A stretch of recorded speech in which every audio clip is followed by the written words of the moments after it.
विद्यार्थी मित्रों, चाक गति चैप्टरनी अंदर बाकीनी जे थियरी है ए कम्प्लीट करी आपणे। मैं तमने लास्ट टाइम कीधुं तो ए प्रमाणे लंब अक्ष प्रमेय समांतर अक्ष प्रमेय में आपणे जोई गया था IC plus MD² is equal to I। परिणामी जड़त्वनी चाक मात्रा लखीए तो I बराबर IC प्लस MD²। हवे अहींया एवुं कीधुं के लंब अक्ष प्रमेयनी अंदर कई रीते आवशे। तो मानी लो के आ एक तकती छे, आ तकतीने एक अक्ष अहींयाथी पसार थाय छे लंब रूपे, અને એક અહીંયા વ્યાસમાંથી પસાર થતી અક્ષ અને આ બીજી વ્યાસમાંથી પસાર થતી અક્ષ બે આ રીતે દર્શાવી શકાય। તો આને હું ધારો કે z વડે દર્શાવી દઉં, આને x વડે દર્શાવી દઉં અને y વડે દર્શાવી દઉં। તો હું આવું લખી શકું IZ જે આ લંબ રૂપે જે છે કેન્દ્રમાંથી પસાર થતી હોય તો IZ is equal two IX plus IY એના વડે દર્શાવી શકાય છે। તો અહીંયા y અને x બંને વ્યાસાંતમાંથી પસાર થતી હોવાથી વ્યાસમાંથી પસાર થતી હોવાથી હું આવું દર્શાવી શકું બંનેના મૂલ્યો સરખા છે। તો IZ is equal two 2IX, IZ is equal two 2IX। તો IX is equal two IZ ના છેદમાં 2, IZ ના છેદમાં 2 એના વડે દર્શાવવામાં આવે છે। તો અહીંયા इम्पोर्टंट पॉइंट्स जे छे तमने एवा कीधा छे के सममिति धरावता द्विपरिमाणिक पदार्थ माटे तेना द्रव्यमान केंद्रमांथी पसार थती अने तेना समतलने समांतर होय तेवी कोईपण अक्षनी जड़त्वनी चाकमात्रा समान होवाथी आवा किस्सामां बे अक्षो परस्पर लंब होवी जरूरी नथी। अक्षो जे छे परस्पर लंब रूपे होय एवी जरूरी नहीं। आगळ जोईए के बे परस्पर लंब अक्षोनुं छेद बिंदु जे पदार्थना केंद्र होवुं जरूरी नहीं। मतलब बे परस्पर लंब अक्ष छे एनुं केंद्र बिंदु ए केंद्रमांथी द्रव्यमान केंद्र होय एवुं कंई जरूरी नहीं, कोईपण संजोगोमांथी पसार थई शके छे। ते पदार्थनुं बहारनुं पण बिंदु होई शके छे, ते पदार्थनुं बहारनुं पण बिंदु दर्शावी शकाय छे। बे कणोना तंत्रना द्रव्यमान केंद्रमांथी बे कणोनुं तंत्र छे एनो द्रव्यमान केंद्रमांथी पसार थती अने बे कणोने जोड़ती रेखाने लंब रूपे जे कण छे ने जोड़ती रेखाने लंब रूपे अनुलक्षीने जड़त्वनी चाकमात्रा तो I is equal to M1 अने अंतर छे R1 तो M1 R1 स्क्वेर, M2 अने R2 स्क्वेर तो M2 R2 स्क्वेर तो I is equal to M1 R1 square plus M2 R2 square. Next बात करिए, धारो के द्रव्यमान केंद्रनी व्याख्या अनुसार M1 R1 is equal to M2 R2। तमने आगळ जोयुं हतुं द्रव्यमान केंद्र माटे M1 R1 is equal to M2 R2। तो अहींया लखी शकाय R बराबर R1 प्लस R2, टोटल अंतर R बराबर शुं लखी शकाय R1 प्लस R2। तो R1 ની કિંમત જે મળશે કેટલી આવશે તો R1 માટે M2 લેવાનું અને R2 માટે M1 લેવાનું। તો અહીંયા લખી શકાય R1 is equal two M2R છેદમાં M1 પ્લસ M2 અને R2 is equal two M1R છેદમાં M1 પ્લસ M2। યાદ રાખજો કે જ્યારે દ્રવ્યમાન કેન્દ્ર તમે અહીંયાથી લઈ લો છો ઉગમ બિંદુ ઉપર તો આ સાઈડ R1 અંતર ને આ સાઈડ R2 અંતર છે, તો એ પરિસ્થિતિમાં R1 નું મૂલ્ય કેટલું મળશે તો દળ M2 ઇન્ટુ ટોટલ અંતર R છેદમાં બે દળનો સરવાળો। જ્યારે R2 ની વાત કરો ત્યારે દળ લેવાનું M1 ઇન્ટુ R છેદમાં M1 પ્લસ M2। તો I is equal to M1 into M2 divide by M1 plus M2 into R square અને I is equal to mu R square. I is equal to શું થશે mu R square અને મ્યુની કિંમત તમને પૂછે તો કેટલી થશે તો mu is equal to M1 into M2 divide by M1 plus M2 જેને કહેવામાં આવે છે રિડ્યુસ માસ। જ્યારે મેં તમને આગળ પરમાણુ ચેપ્ટરમાં કોન્સેપ્ટ સમજાવેલો હતો કે જ્યારે કોઈ પદાર્થ વર્તુળમાં ગતિ કરતા હોય અને વર્તુળમાં ગતિના છેડે જે M1 અને M2 દળ હોય તો એનું સમતુલ્ય દળ મળશે એ મળે છે M1 ઇન્ટુ M2 છેદમાં M1 પ્લસ M2 જેને કહેવામાં આવે છે રિડ્યુસ માસ। જો મ્યુ લેસ ધેન M1 હોય અને મ્યુ લેસ ધેન M2 હોય, મ્યુ લેસ ધેન M1 અને મ્યુ લેસ ધેન M2 હોય તો એ પરિસ્થિતિ માટે આપણે ધ્યાનમાં રાખવાનું કે હંમેશા મ્યુનું મૂલ્ય M1 થી નાનું મળશે અને M2 થી પણ નાનું મળશે, ક્યારેય પણ વધારે હોતું નથી। રિડ્યુસ માસ તો જ કહી શકાય કે એના દળમાં ઘટાડો થાય તો। ટોર્કની વાત કરીએ, ટોર્ક એ પદાર્થ પર થતી ચાક ગતિય અસર છે। ટોર્ક જે છે પદાર્થ પર થતી કેવી અસર છે ચાક ગતિય અસર અને torque tau is equal to R cross F વડે દર્શાવી શકાય। Torque tau is equal to શું દર્શાવી શકાય R cross F। Cross product કાઢી નાખો તો RF sine theta cross product કાઢી નાખો તો RF સાઇન થીટા, ને theta is equal to R અને F વચ્ચેનો ખૂણો. Theta is equal to R અને F વચ્ચેનો ખૂણો. તો R કણનો સંદર્ભ બિંદુની સાપેક્ષે સ્થાન સદિશ છે. R જે છે કણનો સંદર્ભ બિંદુની સાપેક્ષે સ્થાન સદિશ R સાઇન થીટા એ બળની લાગ રેખાનો સંદર્ભ બિંદુથી લંબ અંતર છે. બળની લાગ રેખા છે એટલે હું તમને ધારો કે સમજાવું. આ XY પદ્ધતિ બનાવી દઈએ. અહીંયા ધારો કે કોઈ R સ્થાન સદિશ છે અને આ દિશામાં કંઈક બળ લાગે છે. તો આ બળની જે લાગ રેખા છે, અહીંયા બળ F લાગે, તો આને લાગ રેખા વડે દર્શાવી દો. આ જે પાછળ કન્ટિન્યુઅસ કરો એ લાગ રેખા. તો ઉગમ બિંદુથી આ લાગ રેખા વચ્ચેનું જે આ લંબ અંતર છે એ લંબ અંતર એટલે તમારું કહી શકાય R સાઇન થીટા. શું કહેવામાં આવે છે? R sine theta. ક્લિયર? તો યાદ રાખજો કે બળની લાગ રેખાથી ઉગમ બિંદુથી લંબ અંતરને સંદર્ભ બિંદુ કહો કે ઉગમ બિંદુથી લંબ અંતરને શું કહેવામાં આવે છે? ચાકમાત્રા અથવા તો લીવર આર્મ. શું કહેવામાં આવે છે? ચાકમાત્રા અથવા તો લીવર આર્મ, અને જેનું મૂલ્ય છે R સાઇન થીટા. જેનું મૂલ્ય છે R સાઇન થીટા. આગળ જોઈએ, ટોર્ક એ અક્ષીય સદિશ છે. ટોર્ક જે છે કેવું છે? અક્ષીય સદિશ છે અને R અને F થી બનતા સમતલને લંબ રૂપે છે. R અને F થી જે સમતલ બને છે એને કેવું છે? લંબ રૂપે છે. તો જમણા હાથના સ્ક્રૂની મદદથી મેળવી શકાય, જેને છે આપણે જમણા હાથના સ્ક્રૂની મદદથી મેળવવામાં આવે છે. તો સિમ્પલ યાદ રાખજો, R અને F થી એક સમતલ બનાવો, સમતલને લંબ રૂપે તમે કોઈ પણ સ્ક્રૂને મૂકી દો અને સ્ક્રૂ જે દિશામાં ફરે છે એ દિશામાં તમને ટોર્ક મળે છે. એક ન્યૂટન ઇન્ટુ મીટર અથવા તો એનો એકમ છે ડાયન ઇન્ટુ સેન્ટીમીટર. એકમની વાત કરીએ તો ન્યૂટન ઇન્ટુ મીટર અથવા તો ડાયન ઇન્ટુ સેન્ટીમીટર વડે દર્શાવવામાં આવે છે. આગળ જોઈએ કે કોઈ તંત્રની અંદર એક કરતાં વધારે કણ ઉપર બળ લાગતું હોય જેના કારણે ટોર્ક ઉત્પન્ન થાય તો પરિણામી ટોર્કનું મૂલ્ય tau is equal to tau 1 plus tau 2 plus up to tau n. Tau is equal to tau 1 plus tau 2 up to tau n, જ્યાં ટાઉ જે છે ને આપણે દર્શાવી શકાય પરિણામી ટોર્ક. ટાઉ જે છે ને કહી શકાય પરિણામી ટોર્ક. ટાઉ 1 પહેલા કણ ઉપર લાગતું ટોર્ક, ટાઉ 2 બીજા ઉપર, એમ n કણ ઉપર લાગતું ટોર્ક છે. હવે વાત કરીએ સળિયાના સંતુલન માટે. ધારો કે આ સળિયો આકૃતિમાં આપેલો છે જે સંતુલનમાં છે. સંતુલનમાં ત્યારે જ હોઈ શકે કે એનું પરિણામી ટોર્ક શૂન્ય હોય તો જ. પરિણામી ટોર્ક કેવું હોવું જોઈએ? શૂન્ય. તો હું અહીંયા લખી શકું ટાઉ 1 વત્તા tau 2 is equal two 0. Tau 1 વત્તા ટાઉ 2 ઇઝ ઇક્વલ ટુ 0. તો ટાઉ 1 ની જગ્યાએ આપણે લખી શકીએ F1L1 minus F2L2. F1L1 minus F2L2 અને F1L1 is equal two F2L2 minus છે અને આ બાજુ લખી નાખો તો લખી શકાય F1L1 બરાબર F2L2.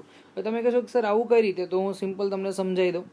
આ બાજુ છે સ્થાન સદિશ L1, અહીંયા છે બળ F1, R ક્રોસ F ની દિશામાં એટલે અહીંયાથી આમ ફરશે. વિષમઘડી દિશાનું ટોર્ક ધન લેવાનું છે. આ ફરે કઈ દિશામાં ફરે છે? વિષમઘડી દિશામાં દેખાય જ તમે જો, તો એનું ટોર્ક ધન. હવે આ બાજુ વાત કરીએ, આ અંતર છે L2, આ બળ છે F2, R3F ની દિશામાં એટલે સ્ક્રૂ આમ ફરશે સમઘડી દિશામાં, તો સમઘડી દિશાનું ટોર્ક ઋણ લેવાનું. તો લખ્યું માઇનસ, તો આ બાજુ આવશે તો પ્લસના સ્વરૂપમાં જતું રહેશે. તો F is equal two MA અને ટોર્ક ટાઉનું સૂત્ર સાબિત કરશો તો I alpha. F is equal two MA અને torque tau is equal to I alpha સદિશ.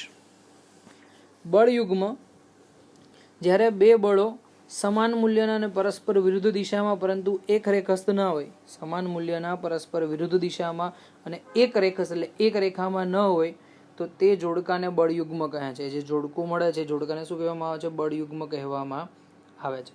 તેના કારણે ઉદ્ભવતા ટોર્કને બળયુગ્મનું ટોર્ક કહે છે. જે ટોર્ક મળે છે એને શું કહેવામાં આવે છે? બળયુગ્મનું torque.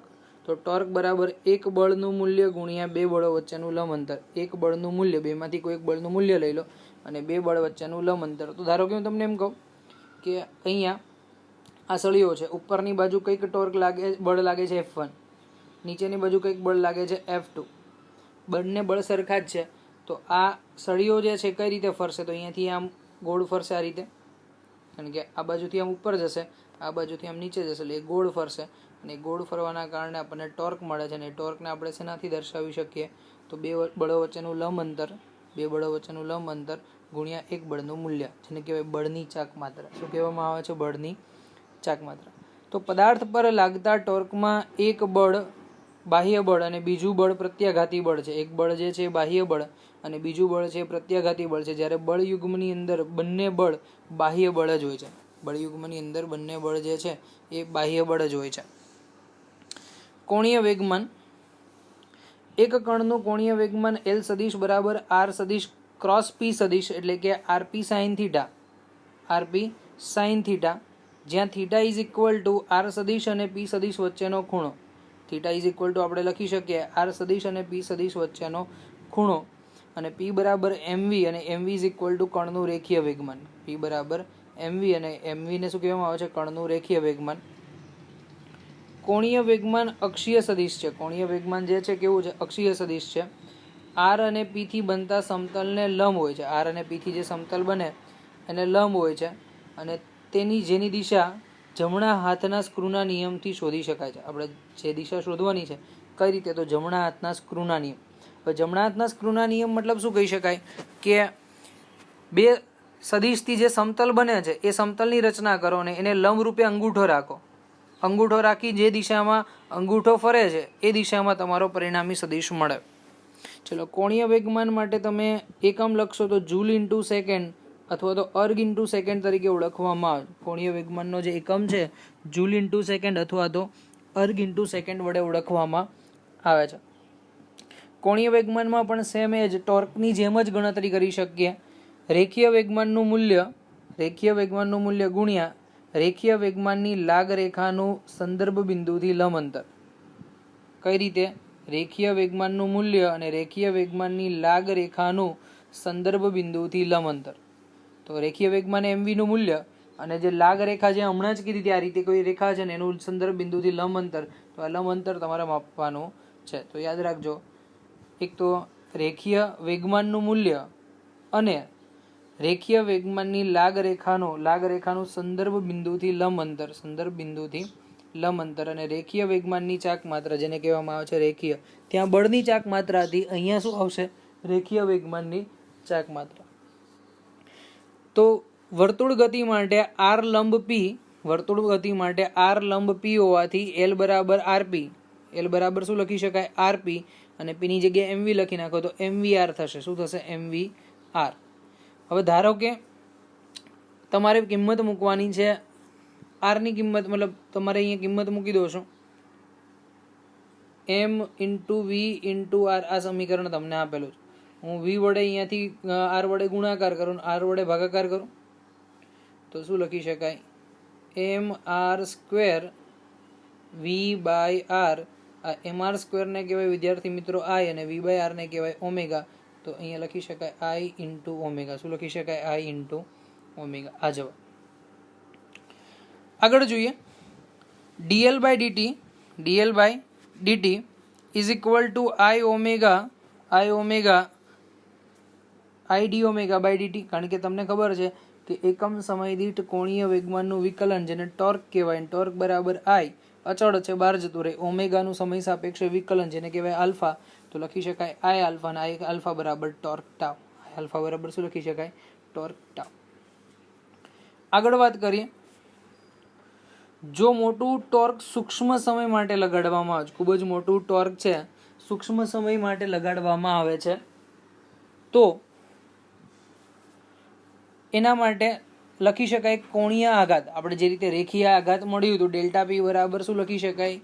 Delta P is equal to f into delta T. તો એ જ રીતે અહીંયા તમને કોણીય આઘાત મળશે, અને જે મળશે જે સદિશ ઇઝ ઇક્વલ ટુ સંકલનમાં ટાઉ સરેરાશ ઇન્ટુ ડીટી. ટાઉ સરેરાશ 12 સંકલનમાં ડીટીનું સંકલન લખશો તો ડેલ્ટા ટી, કારણ કે અપર લિમિટ T2 અને લોઅર લિમિટ T1 છે તો એને કહેવાય ડેલ્ટા ટી. તો જવાબ જે મળશે ડેલ્ટા એલ બરાબર ટાઉ ઇન્ટુ ડેલ્ટા ટી. જે રીતે તમે આગળ લખ્યું કે delta P is equal to f into delta T, એવું જ અહીંયા સમીકરણ તમને મળે છે. આગળ વાત કરીએ, કોણીય વેગમાન સંરક્ષણનો નિયમ. તો કોણીય વેગમાન સંરક્ષણ માટે ટાઉ સદિશ is equal to dl by dt, tau સદિશ is equal to dl by dt. અને અહીંયા કોણીય વેગમાન ધારો કે અચળ છે, એલ અચળ છે, તો એનું વિકલન શૂન્ય થશે એટલે ટોર્ક શૂન્ય થશે. તો આના માટે એવું કહી શકાય કે એલ અચળ મળે. અને જો કોઈ પણ પદાર્થ માટે એલ અચળ તો તેને કહેવામાં આવે છે કોણીય વેગમાનનું સંરક્ષણ. શું કહેવામાં આવે છે? કોણીય વેગમાનનું સંરક્ષણ. તો આપણી પાસે માની લો કે L1 L2 up to Ln ઘણી બધી કોણીય વેગમાન છે, બધાનો સદિશ સરવાળો કરશો એ અચળ મળશે. તો હું લખી શકું L is equal to I into omega. L is equal to શું લખી શકાય? I into omega. અને જે હંમેશા અચળ મળે છે તો હંમેશા અહીંયા કહી શકાય કે I જે છે એ ઓમેગાના વ્યસ્ત પ્રમાણમાં, તો ઓમેગા વ્યસ્ત પ્રમાણમાં I અથવા તો ઓમેગા સમપ્રમાણ 1/I. તો કીધું કે જ્યારે ગ્રહ સૂર્યની નજીક આવે ત્યારે તેને અનુલક્ષીને જડત્વની ચાક માત્રા ઘટે છે, એટલે કે I સમપ્રમાણ R સ્ક્વેર છે. તમને ખબર કે I સમપ્રમાણ R સ્ક્વેર, R વધે તો I વધે. તો મતલબ કે જ્યારે અંતર ઘટે છે તો I ઘટવાનો છે, મતલબ કે જડત્વની ચાક માત્રા ઘટે છે, તેથી એની કોણીય ઝડપ વધે છે. તો યાદ રાખજો, કોઈ પણ ગ્રહ સૂર્યની નજીક હોય તો એની જડત્વની ચાક માત્રા ઘટે છે અને જેના કારણે એની કોણીય ઝડપ એટલે કે ઓમેગા, તો એ ઓમેગાનું મૂલ્ય વધે છે. આગળ વાત કરીએ.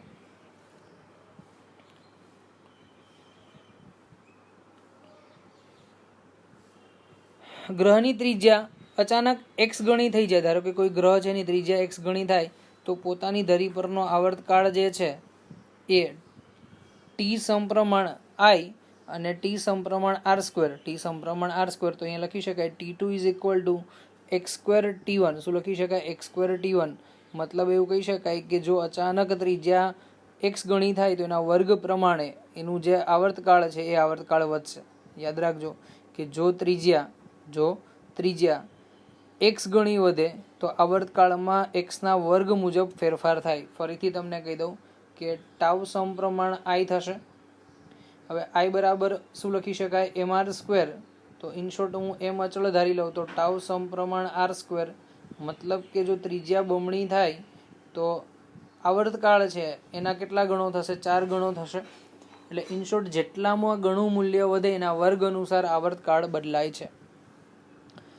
ટોર્ક વડે થતું કાર્ય, તો omega is equal two W is equal two tau into theta, tau into theta. જે રીતે તમે F ઇન્ટુ ડી લખતા હતા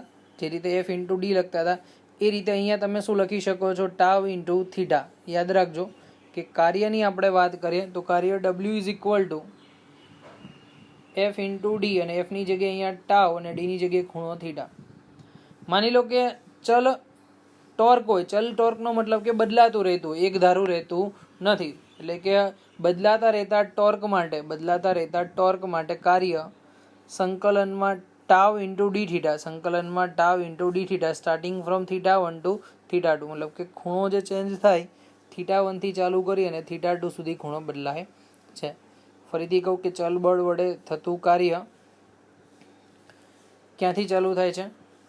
ટાવ ઇન્ટુ ડી થીટા. ખૂણો પ્રારંભિક θ1 છે અને અંતિમ ખૂણો જે છે એ θ2, એટલે θ1 થી લઈને θ2 સુધીની એની લિમિટ મૂકવાની છે. આગળ વાત કરીએ ચાક ગતિય ગતિ ઉર્જા. તો kr is equal two 1/2 I omega square. kr is equal two 1/2 I omega square. જે અહીંયા કિંમત મૂકી શકાય 1/2 I ઓમેગા સ્ક્વેરમાં I ની જગ્યાએ તમારે અહીંયા લખી નાખો I ઇન્ટુ ઓમેગા બરાબર L ઇન્ટુ ઓમેગા, તો લખી શકાય L ઓમેગા. ચાક ગતિય ઉર્જા માટે લખો તો શું આવશે? L omega. અને બીજી કિંમત તમે લખશો તો L²/2I. શું આવશે? L²/2I. તો વિદ્યાર્થી મિત્રો, કિંમત જે છે બધી જ તમારે યાદ રાખવાની છે. ફરીથી હું સમજાવી દઉં તમને.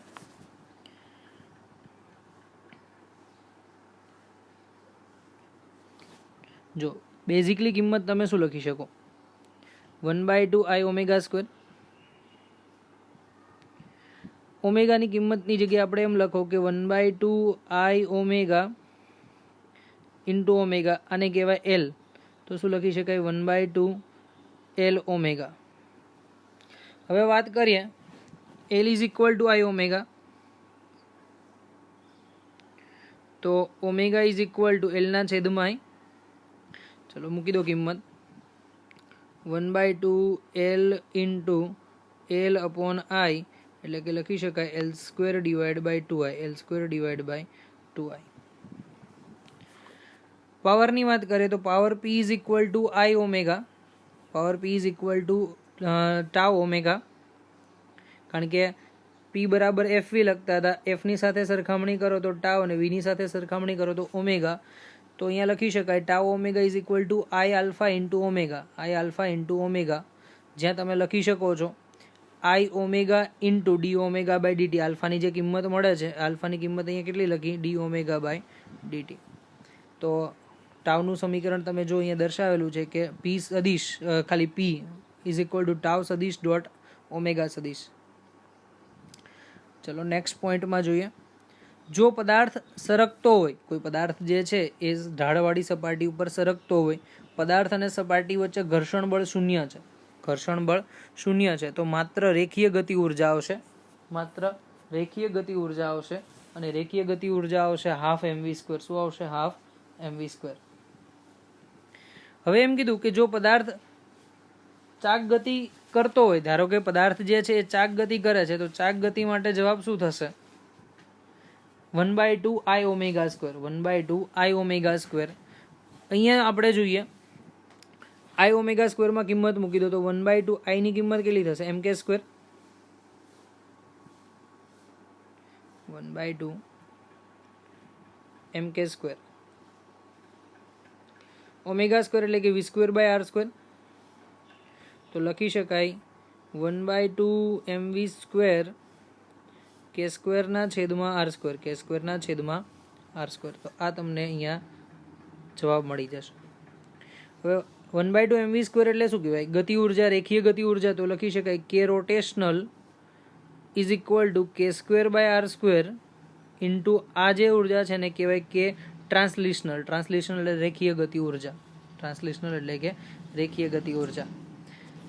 હવે આગળ વાત કરીએ કે જો પદાર્થ ચાક ગતિ કરે અને તેની ભ્રમણાક્ષ રેખીય ગતિ કરતો હોય, જે પદાર્થ છે ચાક ગતિ કરે એની જે ભ્રમણાક્ષ છે એ રેખીય ગતિ કરતું હોય, જેમ કે તમને એક એક્ઝામ્પલ આપું, ટ્રક છે, એ ટ્રકમાં પૈડાઓ જે છે ચાક ગતિ કરે છે, પણ ટ્રક તો આખે આખું સીધે નીચે આવે છે, એટલે કે ગબડતો હોય, કોઈ પૈડું છે એ ગબડતું નીચે આવતું હોય અને ઘર્ષણ બળ શૂન્ય આપેલું ન હોય, તો એ પરિસ્થિતિમાં તમે શું લખી શકો? બે પ્રકારની ગતિ થાય, એક તો રેખીય ગતિ થશે અને બીજી છે ચાક ગતિ.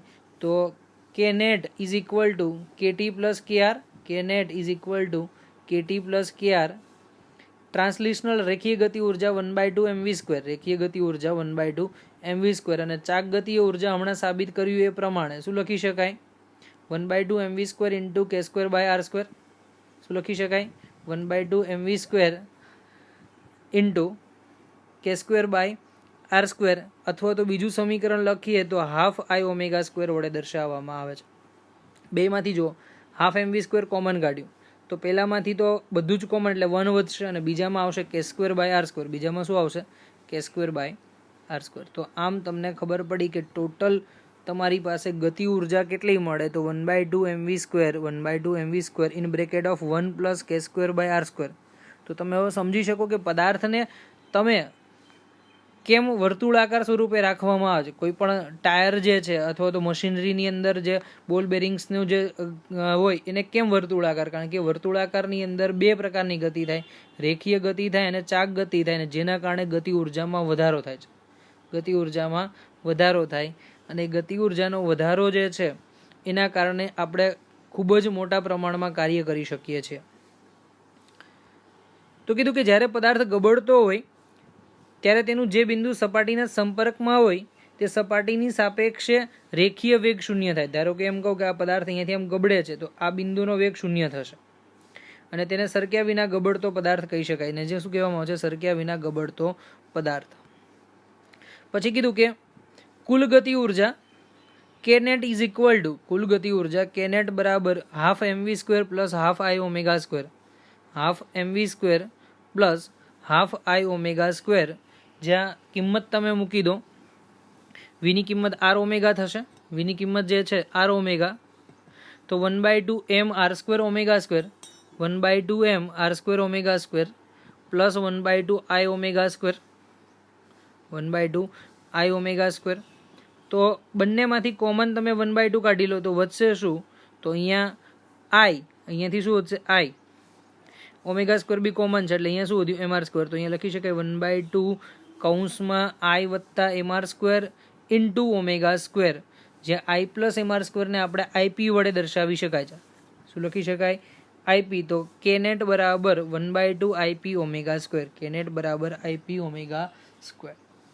તો વિદ્યાર્થી મિત્રો અહીંયા જોજો કે આપણે જે વાત કરી છે I એટલે શું? તો પદાર્થના કેન્દ્રમાંથી પસાર થતી અક્ષને અનુલક્ષીને જડત્વની ચાક માત્રા, જે પદાર્થ છે એના કેન્દ્રમાંથી, અને જે બિંદુ સંપર્કમાં છે તો એ P બિંદુ છે. તો સંપર્ક બિંદુ P માંથી પસાર થતી અને સમતલને લંબરૂપે, P બિંદુમાંથી પસાર થતી અને સમતલને લંબરૂપે જડત્વની ચાક માત્રા. ક્લિયર? તો ફરીથી તમને કહું, ક્યારેય પણ કોઈ પદાર્થ ઢાળવાળી સપાટી હોય અથવા તો કોઈ પણ સપાટી ઉપર રેખીય ગતિ અથવા તો ચાક ગતિ કરે તો કુલ ગતિ ઉર્જા કેટલી મળશે? તો કુલ ગતિ ઉર્જા 1/2 IP into ω², 1/2 IP into ω². IP એટલે જડત્વની ચાક માત્રા, પણ ક્યાંથી? તો જે બિંદુ સપાટીના સંપર્કમાં છે એને અનુલક્ષીને જડત્વની ચાક માત્રા. આગળ જો, સરક્યા વિના ગબડતા પદાર્થ માટે જુદા જુદા કોણે વેગ કેટલો હશે? તો રેખીય ગતિ માટે તમે જો બધી જગ્યાએ વેગ v જેટલો છે. ચાક ગતિ માટે જો અહીંયા વેગ v છે, અહીંયા વેગ કેન્દ્રમાં 0 છે, અહીંયા વેગ વિરુદ્ધ દિશામાં v છે. તો આ બંનેનું સંયોજન કરો, તો બંનેનું સંયોજન કરો v પ્લસ v એટલે 2v થશે. અહીંયા કેન્દ્રમાં 0 છે એટલે એક જ બાજુનો વેગ v, આ બાજુ નીચે અહીંયા વેગ v, આ બાજુ વેગ માઇનસ v એટલે પ્લસ અને માઇનસ v એટલે 0 થશે. તો જ્યારે રેખીય અને ચાક ગતિ થાય તો આપણે આ ખાસ ધ્યાન રાખવાનું, અહીંયા વેગ 2v, કેન્દ્રની અંદર વેગ v અને સંપર્ક સપાટીએ વેગ 0. આ રીતની ગતિ થતી હશે. ખાસ ધ્યાન રાખજો, આ કોન્સેપ્ટ તમારા માટે ઇમ્પોર્ટન્ટ છે.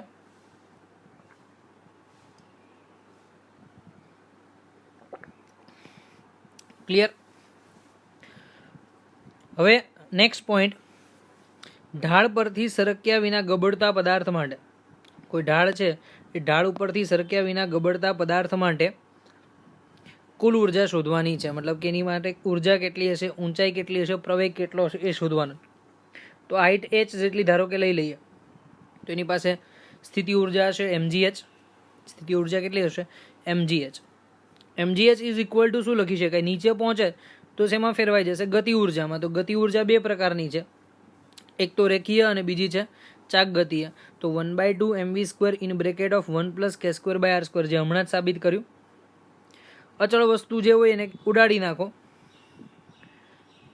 તો અહીંયા જો એમ ગયા, વિને સૂત્રનો કરતા કરો એટલે 2 ઉપર તો 2gh થઈ ગયું. 2gh છેદમાં આખું પદ 1 પ્લસ k² ના છેદમાં r² બરાબર v² થઈ ગયું.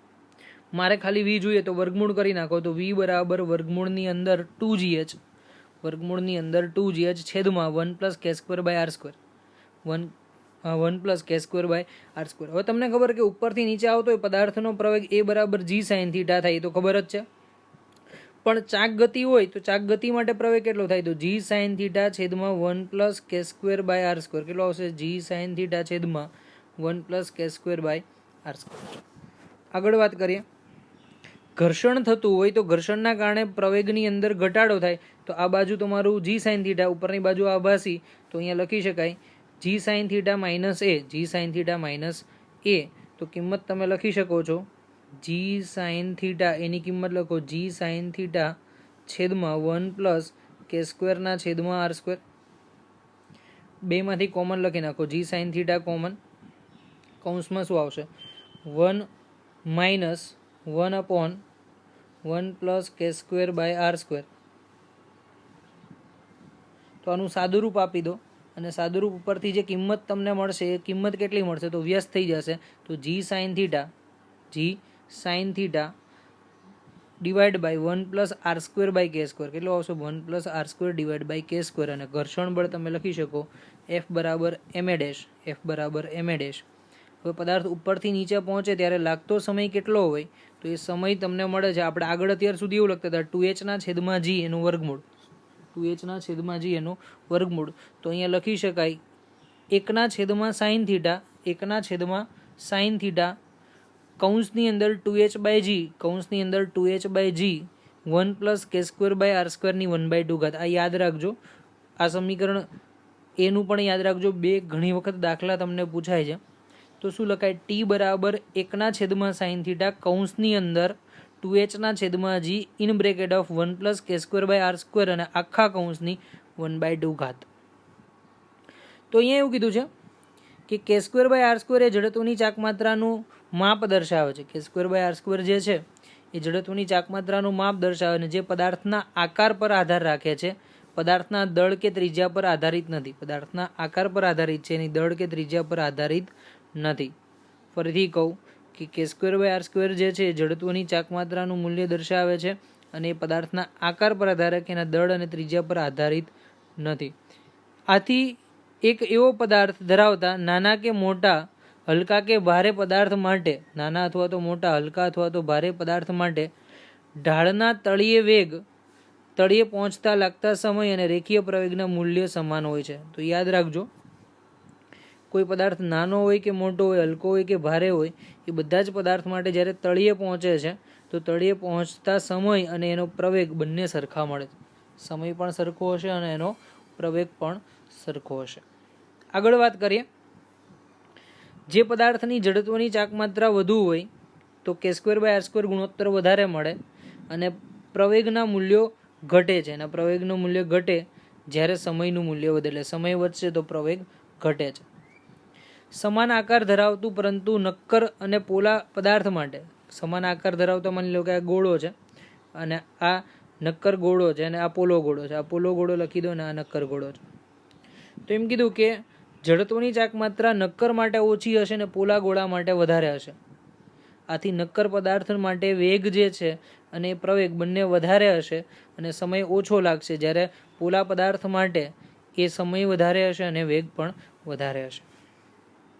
તો અહીંયા કીધું કે આપેલ પદાર્થ માટે જુદા જુદા ખૂણાવાળા ઢાળ માટે ગબડતા પદાર્થ v સમપ્રમાણ θ0, આલ્ફા સમપ્રમાણ θ અને t સમપ્રમાણ θ-1. v જે છે થીટાના સમપ્રમાણમાં છે, આલ્ફા પ્રવેગ જે છે એ પણ થીટાના સમપ્રમાણમાં છે અને સમય જે છે થીટાના વ્યસ્ત પ્રમાણમાં છે. તો પદાર્થ સરક્યા વિના ગબડે તો એના માટે મ્યુ કેટલો મળવો જોઈએ? તો તમને ખબર છે કે મ્યુની કિંમત tan θ વડે દર્શાવાય. ઘર્ષણાંક છે કેટલો આવશે? tan θ આપણે દર્શાવતા હતા, પણ અહીંયા ચાક ગતિ માટે શું આવશે? k²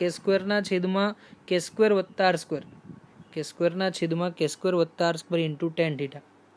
ફરીથી તમને કહું, આપણે વાત કોની કરીએ છીએ? ચાક ગતિ માટે.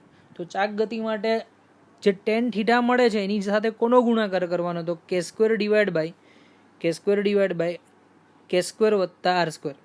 વત્તા r². પછી કીધું કે જ્યારે કોઈ એક નળાકાર તકતી અને પુલીને દોરી વીંટાળી તેને મુક્ત રીતે m દળના પદાર્થથી લટકાવી મુક્ત રીતે મૂકવામાં આવે ત્યારે શું થાય? તો તમે જુઓ કે કોઈ એક પદાર્થ છે, નળાકાર તકતી અથવા તો પુલી, એને દોરી વીંટાળી તેને મુક્ત છેડે m દળનો પદાર્થ લટકાવેલો છે. મુક્ત છેડે m દળનો પદાર્થ લટકાવી એને નીચે ઉતારવા દેવામાં, ધીમે ધીમે નીચે મૂકવામાં આવે છે. તો અધો દિશાનો પ્રવેગ જે છે કેટલો મળશે? તો જીના છેદમાં 1 + M/m, 1 + M/m k²/r². તો જોઈ શકો આ નળાકાર ઉપર મેં દોરી વીંટાળેલી છે. દોરી વીંટાળી એ પદાર્થને આપણે નીચે આવવા દઈએ છીએ. તો પદાર્થ જ્યારે નીચે આવશે તો પ્રવેગ જે છે કેટલો મળશે? તો જીના છેદમાં 1 + M/m કૌંસમાં k²/r², જ્યાં કે ભ્રમણ કરતા પદાર્થનું દળ, M છે, આ જે ભ્રમણ કરતો પદાર્થ છે એનું દળ અહીંયાથી આવે અને m નીચે લટકાવેલો પદાર્થનું દળ અને k એટલે કે ચક્રાવર્તનની ત્રિજ્યા. આ દોરીમાં તણાવ કેટલું ઉત્પન્ન થાય? તો દોરીમાં તણાવ mg કૌંસમાં I/I + mr². mg કૌંસની અંદર જડત્વની ચાકમાત્રા I ના છેદમાં જેટલું અંતર હોય I + mr² જેટલી તમારે અહીંયા તણાવ બળ ઉત્પન્ન થતું હશે. હવે નેક્સ્ટ એવું કીધું છે કે h જેટલું અંતર નીચે આવશે તો વેગ કેટલો થાય? તો h અંતર જ્યારે નીચે આવે તો એ વેગ v = √2gh, છેદમાં 1 plus capital M divide by small m K square by R square. એટલે અહીંયા તમે જો આ પદાર્થ ઉપરથી નીચે આવશે અહીંયા, તો જ્યારે h જેટલું અંતર આ નીચે આવ્યો તો એ પરિસ્થિતિની અંદર તમને આ વેગ જે મળે છે કેટલો મળે, તો √2gh અને છેદમાં 1 plus capital M by small m કૌંસની અંદર કે સ્ક્વેર બાય આર સ્ક્વેર, કૌંસની અંદર કે સ્ક્વેર બાય આર સ્ક્વેર. હવે સમયની વાત કરીએ તો h જેટલું અંતર કાપવા માટે જે સમય લાગે એ કેટલો આવશે, 2h ના છેદમાં g અને કૌંસની અંદર 1 પ્લસ કેપિટલ M અને in bracket of K square by R square, પણ આખો જે કૌંસ છે એની કેટલી ઘાત હોવી જોઈએ, 1/2 ઘાત હોવી જોઈએ. આખો કૌંસ છે એની કેટલી ઘાત હોવી જોઈએ, 1/2. યાદ રાખજો કે 2h/g સમય t બરાબર 2h/g in bracket of 1 plus capital M divide by small m in bracket of K square by R square. ઓમેગાની વાત કરીએ તો omega is equal two √2mgh અને છેદમાં i પ્લસ mr સ્ક્વેર. તો તમારે અહીંયા કિંમત આરની લખવી હોય તો આરની કિંમત શું થશે, તો સિમ્પલ તમારે અહીંયા આઈની કિંમત મૂકી દો mr સ્ક્વેર અને એમાં કિંમત ગોઠવી mk સ્ક્વેર સાથે ગણતરી કરી અને આ જવાબ લઈ શકો. તો અહીંયા લખી દો 2mgh mk square plus mr square. ધારો કે તમે આર સ્ક્વેર કોમન કાઢો છો અથવા તો mr સ્ક્વેર કોમન કાઢો છો તો એ પ્રમાણે તમે અહીંયા આન્સર મેળવી શકો છો, જેની આપણે જરૂર નથી, ખાલી સમજવા માટે જ. જો નિયમિત આકારના પદાર્થના કેન્દ્ર સિવાય, નિયમિત આકારનો પદાર્થ છે એના કેન્દ્ર સિવાયના બિંદુમાંથી પસાર થતી અક્ષને અનુલક્ષીને પદાર્થને દોલન કરવા દેવામાં આવે તો સંયુક્ત લોલક કહેવાય. અને એ લોલક માટેનો આવર્તકાળ છે t is equal two 2π√L/g, જ્યાં L કેટલો મળશે, તો small l square plus k square છેદમાં L. યાદ રાખજો કે આવર્તકાળ જે મળે છે એ આવર્તકાળ t બરાબર 2π√L/g અને Lની કિંમત યાદ રાખજો small l square plus k square છેદમાં L. સ્મોલ l એટલે કે આધાર બિંદુથી કેન્દ્ર સુધીનું અંતર અને k બરાબર જડત્વની ચાકમાત્રા. તો વિદ્યાર્થી મિત્રો આજના સેશનમાં આટલું રાખીએ. નેક્સ્ટ લેક્ચર માટે દાખલા જોઈશું. Wish you all the best. Good luck. Have a nice day.